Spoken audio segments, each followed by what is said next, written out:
사람들은 어떤 문제가 생겼을 때 저마다의 방식으로 해결을 합니다. 평상시에 본인이 감당할 수 있는 정도의 익숙한 크기의 문제가 다가오면 크게 주변에 피해를 주지 않고, 그리고 본인 스스로도 익숙한 대로 문제를 해결해 나갑니다. 하지만 그 범위를 조금 넘어서는 크기의 문제가 생겼을 때는 그것을 대하고 또 반응하는 태도가 다 다르죠. 어떤 경우에는 큰 문제가 닥쳤을 때 그것이 몸으로 반응하는 경우가 있습니다. 몸이 아파오는 거죠. 육체적으로 문제가 생기면 그 문제를 내가 당장 해결하기보다는 다른 사람이 해결해 주거나 피해가는 방법이 있기도 합니다.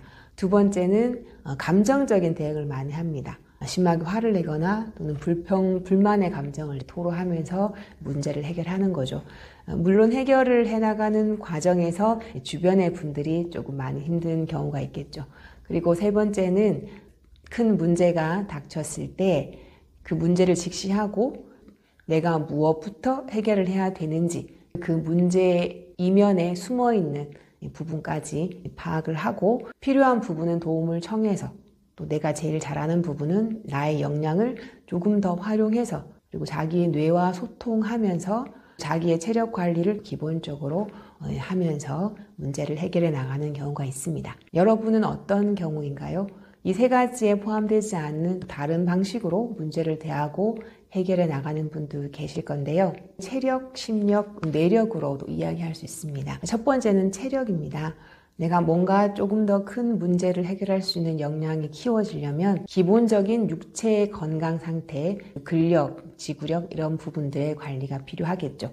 그리고 두 번째 감정에 대한 부분은 특히 에너지하고 연관이 있는데요. 수승화강의 상태인가, 머리는 시원하고 아랫배는 따뜻한 상태.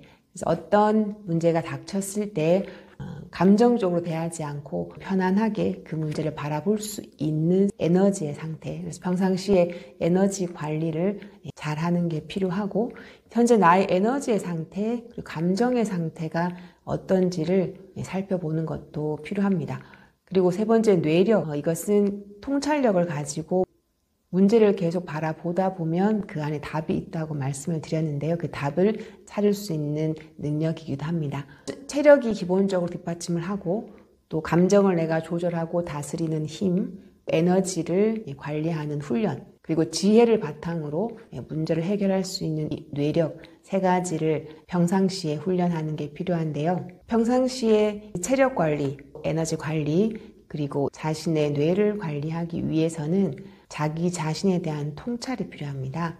나의 몸의 상태가 어떻게 변화되고 있는지, 나의 에너지의 상태가 어떻게 유지되고 있는지, 나는 어떨 때 에너지가 충전이 필요한지, 그리고 지금 나의 에너지 상태가 어떤지, 이런 것들을 관찰하고 알아차리는 것이 필요하고요. 그렇게 하기 위해서는 삶의 목표가 필요하겠죠. 하루에 대한 목표가 있고, 한 달에 대한 목표가 있고, 1년에 대한 목표가 있고, 자기 삶에 대한 목표가 있는데, 그 목표를 가졌을 때 꾸준하게 체력과 심력과 그리고 뇌력을 관리하고 키워나갈 수 있습니다. 체력이 뒷받침되지 않으면 감정에 휘둘리기 쉽습니다. 습관적으로 부정적인 생각에 빠지거나 어떤 부정적인 감정이 일어날 때 스스로 그것을 제어하거나 바라보거나 통제할 수 있는 힘이 약해지죠.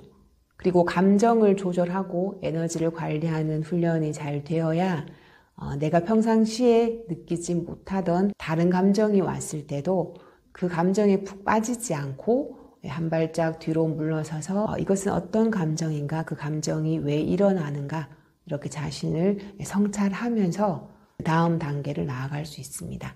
이런 체력과 심력을 기반으로 했을 때 원래 내가 가지고 있는 뇌의 능력을 100% 사용할 수 있습니다. 그리고 체력과 심력, 뇌력을 기반으로 해서 하나의 문제를 해결하고 나면 우리 뇌에서 아하, 할 수 있구나, 이렇게 또 다른 경험 정보를 통해서 우리 뇌에 새로운 길이 나게 됩니다.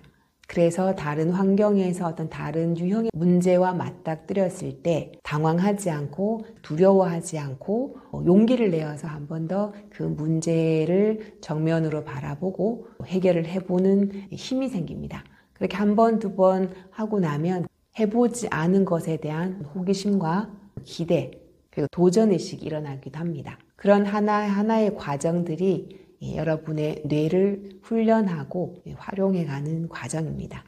여러분 뇌 속에 숨어있는 능력을 확인해 보시려면 늘 하던 것, 늘 익숙한 환경에 머무르지 마시고 아주 조금씩 해보지 않았던 것, 새로운 것들을 도전해서 한번 해보시면 처음에는 물론 실수도 하고 변화가 금방 나오지 않을 수 있지만 아주 미미한 변화도 알아차리고 한 발짝 한 발짝 가다 보면 여러분의 뇌를 쓴다는 것이 어떤 것이구나 라는 감을 터득을 하시게 될 겁니다. 뇌교육은 지식으로 하는 공부가 아니고 나의 삶을 통해서 체득해가는 과정이기도 하고 눈에는 보이지 않지만 나의 체력과 감정과 생각이 어떻게 반응하고 어떻게 작용을 일으키는지를 체험을 통해서 여러분의 뇌를 만날 수 있습니다. 그런 새로운 시도, 변화가 두렵거나 또는 마음이 나지 않는 경우에는 여러분이 가지고 있는 목표를 한번 점검해 보시는 것도 좋습니다. 내가 꼭 이루고자 하는 목표가 있는가? 그 목표를 선명하게 인지하고 있는가? 또는 그렇지 않은가에 따라서 새로운 도전을 할지 또는 그대로 멈춰 있을지를 스스로 선택하게 됩니다. 한 번 더 새로운 도전을 통해서 여러분 뇌가 가지고 있는 무한한 능력을 체험해 보시기 바랍니다.